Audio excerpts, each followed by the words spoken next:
മഹനീയ സദസ്സിന് വന്ദനം. ആദിശങ്കരൻ നഗരിയിൽ സംഘടിപ്പിച്ചിരിക്കുന്ന ഈ മഹനീയ സമ്മേളന വേദിയിൽ നിങ്ങളെ അഭിസംബോധന ചെയ്ത് സംസാരിക്കാൻ അവസരം നൽകിയ ദൈവത്തിനാകുന്നു സർവസ്തുതിയും. പാരതന്ത്ര്യത്തിൽ നിന്നും മോചനം നേടി ഇന്ത്യ സ്വാതന്ത്ര്യത്തിന്റെ 7.5 പതിറ്റാണ്ട് പിന്നിട്ട് നിൽക്കുന്ന സാഹചര്യത്തിലാണ് നാം നിവസിക്കുന്നത്. ഈ രാജ്യം വളരെ അധികം പഴക്കമുള്ള ഒരു രാജ്യമാണ്. ഇന്ത്യയിൽ ഒരു ജനാധിപത്യ സംവിധാനവും ഒരു ഭരണകൂടവും നിലവിൽ വരുന്നതിനെ സംബന്ധിച്ച് ചോദിച്ചപ്പോൾ പ്രസിദ്ധനായ ഒരു ഇംഗ്ലീഷ് തത്വചിന്തകൻ അദ്ദേഹം നൽകിയ മറുപടി ആ രാജ്യത്തിന് 4000-ലധികം സംവത്സരങ്ങളുടെ പഴക്കമുണ്ട്. ഇനി സ്വന്തമായി ഒരു ജനാധിപത്യ സംവിധാനത്തോടോ ഒരു ഭരണ സംവിധാനത്തോടോ സമരസപ്പെട്ടു പോവാൻ ആ രാജ്യത്തിന് സാധ്യമല്ല. പകരം അവിടെ നിലനിർത്തേണ്ടത് ക്രമസമാധാനമാണ്. അത് നടപ്പിൽ വരുത്താൻ British East India Company, British empire, ബ്രിട്ടന്റെ മേധാവിത്വത്തിൽ ആ രാജ്യത്തെ ഭരിക്കുന്നതാണ് ഇന്ത്യയുടെ നിലനിൽപ്പിന് അഭികാമ്യമായിട്ടുള്ളത്. ഈ രാജ്യത്തെ സംബന്ധിച്ച് ലോകം മുഴുവൻ വിലയിരുത്തിയിരുന്നതും അങ്ങനെ തന്നെയായിരുന്നു. ഈസ്റ്റ് ഇന്ത്യ കമ്പനിയുടെ അടുപ്പക്കാരനും പിന്നീട് ബ്രിട്ടന്റെ സെനറ്റർമാരിൽ ഒരാളായ ജോൺ സ്റ്റാച്ചി ഇന്ത്യയിൽ വന്ന് നടത്തിയ യാത്രകൾ, അന്വേഷണങ്ങൾ, പര്യവേഷണങ്ങൾ, അതിനൊടുവിൽ 1888 കാംബ്രിഡ്ജിൽ അദ്ദേഹം നടത്തിയ പ്രഭാഷണ പരമ്പരക്ക് ഇന്ത്യ എന്ന പേരാണ് അദ്ദേഹം നൽകിയത്. ആ പ്രഭാഷണത്തിന്റെ പ്രാരംഭത്തിൽ ഇന്ത്യയെ കുറിച്ച് അദ്ദേഹം പറഞ്ഞു തുടങ്ങിയത്, ഒരു കാര്യം ഞാൻ ആദ്യമേ നിങ്ങളുടെ ശ്രദ്ധയിൽപ്പെടുത്തട്ടെ. ഇന്ത്യ എന്ന ഒരു രാജ്യമില്ല. സാമാന്യം വലിപ്പമുള്ള ഒരു ഭൂപ്രദേശത്തെ വിളിക്കാനുള്ള സൗകര്യാർത്ഥം നാം നൽകിയ പേരാണ് ഇന്ത്യ. യഥാർത്ഥത്തിൽ ഒരിക്കലും അങ്ങനെ ഒരു രാജ്യമില്ല. അങ്ങനെ ഒരു രാജ്യം ഉണ്ടാവാനും പോകുന്നില്ല. അതിനെ കുറിച്ച് നിങ്ങൾ ചിന്തിക്കുകയും വേണ്ട. അതിന് കാരണമായിട്ട് അദ്ദേഹം പറഞ്ഞത്, സ്പെയിനും പോർച്ചുഗലും തമ്മിലുള്ളതിനേക്കാൾ വലിയ അന്തരമാണ് പഞ്ചാബും ബംഗാളും തമ്മിലുള്ളത് എന്നാണ്. ഇവിടുത്തെ ജാതികളും മതങ്ങളും അവയുടെ സംസ്കാരങ്ങളും വിശ്വാസ ആചാര അനുഷ്ഠാന കർമ്മ പദ്ധതികൾക്കുമിടയിലുള്ള വ്യതിരിക്തതകളും വൈജാത്യങ്ങളുമാണ്. യൂറോപ്പിലെ രാജ്യങ്ങൾ ഒന്നടങ്കം ചേർന്നാലുണ്ടാകുന്ന വ്യത്യാസങ്ങളെക്കാൾ വലിയ വൈഭിന്യമാണ് ഇന്ത്യയിലെ 2 പ്രവിശ്യകൾക്കുമിടയിലുള്ളത് എന്നാണ്. ഇങ്ങനെയുള്ളവർക്ക് എങ്ങനെയാണ് ഒരു രാജ്യമായി ജീവിക്കുവാൻ സാധ്യമാവുക എന്നാണ് അദ്ദേഹം പ്രസ്താവിച്ചത്. പിന്നീട് വിൻസ്റ്റൺ ചർച്ചിലിന്റെ കാലഘട്ടം വന്നപ്പോഴും ഇന്ത്യയെ കുറിച്ചുള്ള വിലയിരുത്തലുകൾ വിഭിന്നമായിരുന്നില്ല. വിൻസ്റ്റൺ ചർച്ചിൽ ഇന്ത്യയെ കുറിച്ച് പറഞ്ഞത്, സാമ്രാജ്യത്വത്തിന്റെ അവസാന കാലങ്ങളുടെ അധ്യക്ഷനാവാൻ വേണ്ടിയല്ല ഞാൻ രാജ്യത്തിന്റെ പ്രധാനമന്ത്രി പദത്തിൽ ഇരിക്കുന്നത്. അതുകൊണ്ട് തന്നെ ഇന്ത്യക്ക് സ്വാതന്ത്ര്യം കൊടുക്കാൻ നിർവാഹമില്ല. അത് ഏറ്റവും വലിയ അപകടമായിരിക്കും, അരാജകത്വമായിരിക്കും. ഇന്ത്യക്ക് സ്വാതന്ത്ര്യം കൊടുത്താൽ 10 വർഷത്തിനകം അവർ തമ്മിൽ തല്ലി ചത്തു തീരും. ഇതായിരുന്നു ഇന്ത്യയിലെ ജനങ്ങൾ ഒന്നടങ്കം ഒരേ മനസ്സോടെ ഒന്നിച്ച് അണിചേർന്ന് സ്വാതന്ത്ര്യ സമര പോരാട്ടം നടത്തിയ സന്ദർഭത്തിൽ പടിഞ്ഞാറുകാരുടെ നിലപാട്. അവരെയൊക്കെ അവരുടെ പ്രസ്താവനകൾ അഖിലവും ഭീമാബദ്ധങ്ങളായിരുന്നു എന്ന് തെളിയിച്ചുകൊണ്ട് അവരെ കൊണ്ട് തിരുത്തി പറയിപ്പിച്ചു നമ്മൾ. India is the largest democratic country in this world. India ലോകത്തിലെ ഏറ്റവും വലിയ ജനാധിപത്യ രാജ്യമാണ് എന്ന്.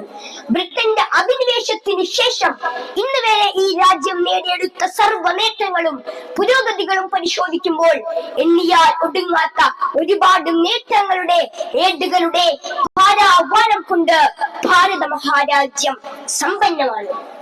സൈനികമായും സാമ്പത്തികമായും രാജ്യത്തിന്റെ മാനവ വിഭവശേഷിയെ ലോകത്തിന്റെ മുമ്പിൽ ഉജ്ജ്വലമായി അടയാളപ്പെടുത്തിയതും നേട്ടങ്ങൾ തന്നെയാണ്. എന്നാൽ ഈ ഓരോ നേട്ടങ്ങളെയും ഇഴകീറി പരിശോധിച്ച് ഭാരത മഹാരാജ്യം സ്വാതന്ത്ര്യാനന്തരം 78 സംവത്സരങ്ങൾക്കിപ്പുറം ഇന്നുവരെ ഈ രാജ്യം നേടിയെടുത്ത ഏറ്റവും വലിയ നേട്ടം എന്താണെന്ന് ചോദിച്ചാൽ നെഞ്ചിൽ കൈവച്ച് നമുക്ക് പറയാൻ കഴിയും. സമീപകാല കാലത്ത് നമുക്കിടയിൽ ഉണ്ടായിരിക്കുന്ന പ്രയാസങ്ങളെ, അകലങ്ങളെ, കമ്പാർട്ട്മെന്റ് വൽക്കരണത്തെ ഞാൻ വിസ്മരിക്കുന്നില്ല. പക്ഷേ ലോകത്ത് സർവ്വ മതങ്ങളും മതാനുയായികളും മതമില്ലാത്തവരും ഒരുപോലെ അധിവസിക്കുന്ന രാജ്യമാണ് ഭാരത മഹാരാജ്യം എന്നുള്ളത് തന്നെയാണ്. ഈ സർവ്വ വ്യതിരിക്തതകൾക്കിടയിലും ജാതിയുടെയും മതത്തിന്റെയും വർഗത്തിന്റെയും വർണ്ണത്തിന്റെയും സംസ്കാരത്തിന്റെയും വിശ്വാസ ആചാര അനുഷ്ഠാന കർമ്മ പദ്ധതിക്കുമിടയിലും 78 വർഷക്കാലം ഈ മഹാരാജ്യം പരസ്പര സ്നേഹത്തിലും ഐക്യത്തിലും സൗഹാർദ്ദത്തിലും സൗഹൃദത്തിലും പാരസ്പര്യത്തിലും ബഹുമാനത്തിലും സ്വന്തം വിശ്വാസം മുറുകെ പിടിക്കുമ്പോഴും സഹിഷ്ണുത മുഖമുദ്രയാക്കി ഈ നാട് ജീവിച്ച 7.5 പതിറ്റാണ്ട് കാലത്തെ ഈ രാജ്യത്തെ ജനങ്ങൾക്കിടയിൽ ഉണ്ടായ ഐക്യം തന്നെയാണ് ഈ നാട് നേടിയെടുത്ത ഏറ്റവും വലിയ നേട്ടമെന്ന് ലോകത്തോട് വിളംബരം ചെയ്യാൻ നമുക്ക് സാധിക്കണം. അത് ഈ രാജ്യത്തെ മതങ്ങളുടേതും മതവിശ്വാസികളുടേതും മതമില്ലാത്തവരുടേതുമാണ്. അത് ഈ രാജ്യത്തെ പണ്ഡിതന്റെതും പാമരന്റെതും പണക്കാരന്റെതും പണിക്കാരന്റേതുമാണ്. ഭാരത മഹാരാജ്യത്തിലെ ഓരോ പൗരന്റേതുമാണ്. അത് ഈ സമൂഹം ഒന്നടങ്കം നേടിയെടുത്ത മഹാ നേട്ടമാണ്. എന്നാൽ വർത്തമാനകാല ദർപ്പണത്തിലെ ഭാരത മഹാരാജ്യം നാം പതിറ്റാണ്ടുകൾ കൊണ്ട് സ്വായത്തമാക്കിയ മഹാ നേട്ടങ്ങളെ തകർത്തെറിയുമാറ് സംഹാര രൗദ്രഭാവം പൂണ്ടു നിൽക്കുമ്പോൾ ശക്തമായ തിരിച്ചറിവിന്റെ ഓർമ്മപ്പെടുത്തലുകളുടെ നൈരന്തര്യങ്ങൾ അനിവാര്യമായി വന്നിരിക്കുന്നു, അവശ്യമായി വന്നിരിക്കുന്നു. അതേ, നാം അറിയണം ആരാണ് നമ്മളെന്ന്. ഹിന്ദു, മുസ്ലിം, ക്രിസ്ത്യൻ നമ്മളെല്ലാം ഒന്നാണെന്ന്, ഒരച്ഛന്റെ ഒരമ്മയുടെ മക്കളാണ് എന്ന്. ഭാരത മഹാരാജ്യത്തിന്റെ ഭരണസിരാ കേന്ദ്രമായ പാർലമെന്റിന്റെ മകുടത്തിൽ മനോഹരമായ ദേവനാഗരി ലിപിയിൽ ഒരു സംസ്കൃത ശ്ലോകം കൊത്തിവെച്ചിട്ടുണ്ട്. അയം നിജ പരോവേദി ഗണനാ ലഘുചേതസാം ഉദാര ചരിതാനാത്തു വസുദൈവ കുടുംബകം. ഞാൻ മാത്രം, എന്റേത് മാത്രം എന്ന് ഷഡിക്കുന്നത് ക്ഷുദ്ര മനസ്സിന്റെ ഉടമസ്ഥരാണ്. വിശാലമായി ചിന്തിക്കുന്നവർക്കോ ലോകമാണ് തറവാട്. നമുക്ക് ജാതിക്കും മതത്തിനും വർഗത്തിനും വർണ്ണത്തിനും അപ്പുറം മനുഷ്യരെ സ്നേഹിക്കുവാനും ബഹുമാനിക്കാനും സാധിക്കട്ടെ. അതാണ് നമ്മുടെ നാടിന്റെ യഥാർത്ഥ പാരമ്പര്യം. മഹചരിതമായ കേരളത്തിന്റെ മണിക്കം ശ്രീനാരായണ ഗുരുദേവൻ തന്റെ മനോഹരമായ കാവ്യ തല്ലജങ്ങളാൽ പ്രഘോഷണം ചെയ്ത പോലെ ജാതിഭേദം മതദ്വേഷം ഏതുമില്ലാതെ സർവരും സോദരത്വേന വാഴുന്ന മാതൃകാ സ്ഥാനമാണിത്. പരസ്പര സ്നേഹത്തിലും ഐക്യത്തിലും നമ്മുടെ നാട് മുന്നോട്ട് പോവട്ടെ. തന്നെ പോലെ തന്റെ അയൽക്കാരനെയും സ്നേഹിക്കുക എന്ന് പഠിപ്പിച്ച ജീസസ് ക്രൈസ്റ്റും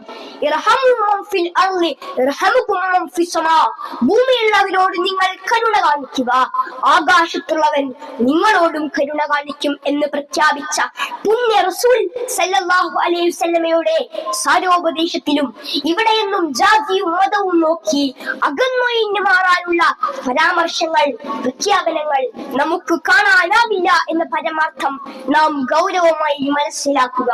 ജീവിതത്തിന്റെ പഠന പ്രബോധന പ്രയോഗവൽക്കരണ പാതയിൽ പരിപൂർണമായി ഉൾക്കൊള്ളുക, അംഗീകരിക്കുക, ആചരിക്കുക, പാലിക്കുക, പുലർത്തുക, പുണരുക, അനുധാവനം ചെയ്യുക. സർവാധിനാഥന്റെ അനുഗ്രഹം ഉണ്ടാവട്ടെ. വർഷമഹരിക്കുന്നതിന് മുമ്പ് കൂടിയല്ല പിറക്കുന്ന നേരത്തും കൂടിയല്ല മരിക്കുന്ന നേരത്തും മധ്യേ ഇങ്ങനെ കാണുന്ന നേരത്ത് മത്സരിക്കുന്നതെന്തിനു നാം വൃഥ എന്ന് ചോദിച്ച പൂന്താനം മഹാകവിയെ പോലെ പരസ്പര സ്നേഹത്തിന്റെ മണ്ണിൽ ഈ മനോഹരമായ ആരാമത്തിൽ സ്നേഹത്തിന്റെ ഇതിഹാസം രചിക്കാൻ നമുക്ക് സാധിക്കട്ടെ എന്ന പ്രാർത്ഥനയോടെ ഞാൻ എന്റെ വാക്കുകൾക്ക് വിരാമം കുറിക്കുന്നു. ജയ് ഹിന്ദ്.